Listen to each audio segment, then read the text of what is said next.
Bom, gente, a nossa aula de redação de hoje será sobre relato histórico e está presente nas páginas 43, 44, 45 e 46 do livro de vocês.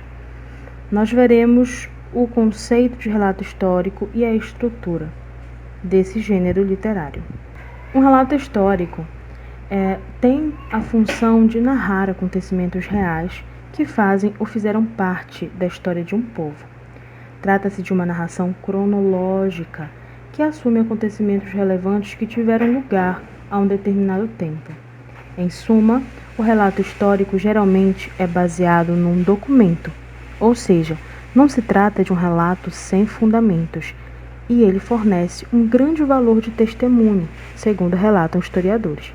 O relato histórico é um tipo de texto que marca, que fala, que narra momentos históricos de uma determinada nação, de uma pessoa, de um lugar, de um país.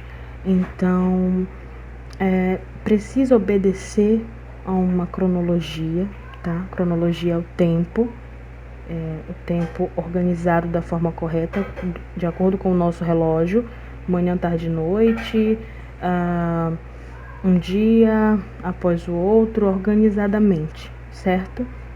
Então, o relato histórico, ele não é algo que a pessoa invente, ele precisa ser pautado em fatos verdadeiros. E é por isso que nós precisamos sempre pesquisar para compreender o que há por trás de um relato histórico.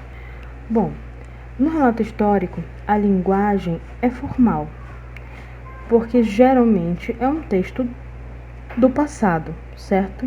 No caso, se nós formos ler um relato histórico hoje, será um texto que vai falar sobre o passado, que vai trazer de volta. Então, tem toda uma organização para que haja a compreensão do relato e que não haja uma coloquialidade na linguagem, a não ser que esse relato seja em forma de diário, tá, gente?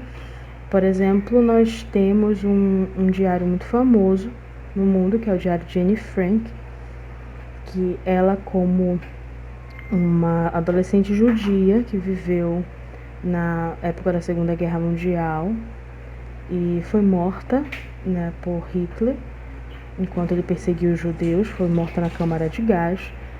O diário dela, a descrição daquilo que ela viveu com a família enquanto fugia, se tornou um relato histórico, porque retratou um momento histórico mundial e um momento histórico marcante para o povo dela, para os judeus.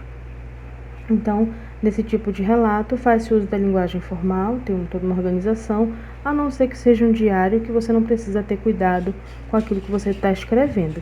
Então, existem muitos diários de reis, rainhas, príncipes, princesas, que viraram documentos que relatam a história, um momento. E lógico que, por ser um diário, a linguagem não precisava ser formal, mas o texto é um texto de relato histórico, que tem um relato histórico, em sua maioria, tem a linguagem formal. O tempo verbal utilizado nesse tipo de relato é o passado, ou seja, é o pretérito. É algo que já aconteceu, foi um fato, foram fatos, acontecimentos que ficaram no passado. Trata-se de uma narrativa, mas que costuma adquirir forma de um texto expositivo, porque você vai expor os acontecimentos, né? Detalhar, escrever, que estabelece relações entre sujeitos, as pessoas, né? Os fatos, e o tempo onde esses fatos ocorreram. Bom, no livro de vocês, na página 43, nós temos um texto que tem por título A Revolta da Vacina, do Eduardo Bueno, Brasil, uma História, de São Paulo, Ática, 2002, certo? Foi o ano de publicação. Então, eu vou ler com vocês, certo? Abram na página 43 do livro de vocês, para que nós leiamos juntos e assim vocês consigam compreender como que um relato histórico aparece para nós leitores e como nós conseguimos identificá-lo. Vamos lá. Irrompeu com o nome improvável de Revolta da Vacina, ou mais apropriadamente, Revolta contra a Vacina.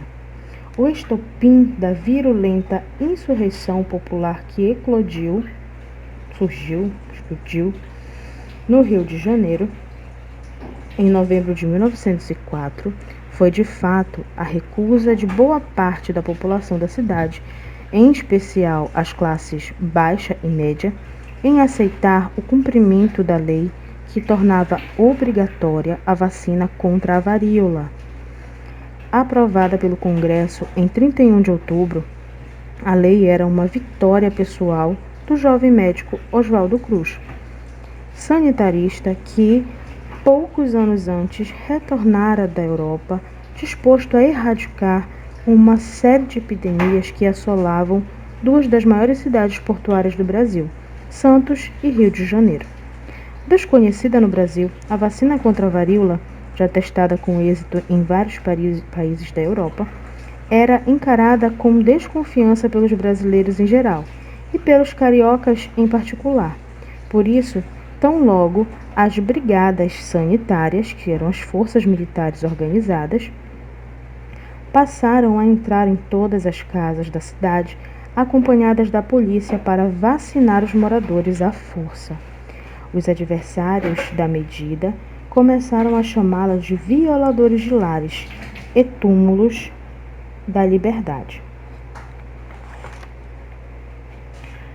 A eclosão da revolta era mera questão de tempo, e não foi preciso esperar muito, quando num comício contra a vacina, realizado no centro do Rio de Janeiro, no dia 10 de novembro, um orador foi preso em pleno palanque. A multidão partiu para o confronto.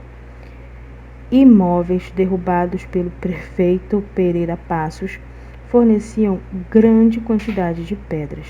Com elas, o povaréu passou a alvejar os policiais. A revolta espalhou-se como um rastilho de pólvora. É um fio embebido de pólvora que leva fogo até de uma ponta a outra. Ao longo de 4 dias, revoltosos dominaram o centro da cidade, tombando e incendiando bondes, depredando e saqueando estabelecimentos comerciais, destruindo os novos postes de luz estilo Art Nouveau, que eram os ornamentos e decorações que vinham de fora, no caso, né? Então, gente, esse texto, embaixo tem uma imagem, certo? Cidade após o conflito, um pouco os carros, os bondes virados, a cidade movimentada, certo? Então, como vocês puderam perceber, o relato histórico, ele trouxe pra gente um momento muito importante no Brasil, que foi a revolta da vacina, certo? Ele trouxe pra gente informações como quem trouxe a vacina, como as autoridades se portavam, né, para alcançar o povo, como o povo se revoltou. Então tem todo um contexto histórico ali. Ele relatou com fidelidade e tendo muito cuidado com as palavras e com a organização do texto, para que ficasse claro e direto, né, a informação sobre a revolta da vacina. Ele descreveu, deu informações fiéis, ele falou sobre pessoas, ele deu base para o relato histórico dele, né? Então, vocês usarão esse texto da página 43 para resolver as atividades, certo? Da página 44, 45 e a 46 lá em cima, tá bom? Então, gente, eu espero que vocês tenham compreendido que o relato histórico ele vai sempre trazer algo do passado, certo? Mas com detalhes, para que você consiga entender o que aconteceu. Não precisa ser um texto enorme. Vocês conseguiram, na leitura, compreender que a revolta da vacina foi uma revolta do povo que não queria ser vacinado contra a varíola, estavam com medo, certo? Então, eles reagiram dessa forma, depredaram e tudo mais. Então, vocês vão ler com calma o texto para que respondam, certo? Todas as demais questões. Prestem atenção que o relato histórico, ele sempre responde a algumas perguntas, como, por exemplo, quando ocorreu, certo? Nós temos no texto quando ocorreu, nós temos no texto onde ocorreu, quem estava envolvido, por que ocorreu e como ocorreu. Quando, onde, quem estava envolvido, por que ocorreu e como ocorreu. Eu preciso ter essa estrutura para que o meu leitor entenda e consiga situar-se dentro do meu texto, do meu relato histórico. Façam as atividades, a página 43, 44, 45 e 46. Bom, para resumo de conversa, finalizando a nossa aula, o relato histórico é um compêndio de acontecimentos que ocorreram no passado, é um conjunto. Ou seja, ele sempre corresponde a determinados acontecimentos em um certo período do tempo, sendo contado por alguém que participou daquele momento ou por um narrador que estudou a época contada. Espero que tenha sido claro, que tenha ficado bem claro para vocês a questão do nosso relato histórico, certo? E qualquer dúvida relacionada à atividade, vocês podem me procurar, assim como relacionada ao conteúdo. Até a próxima aula.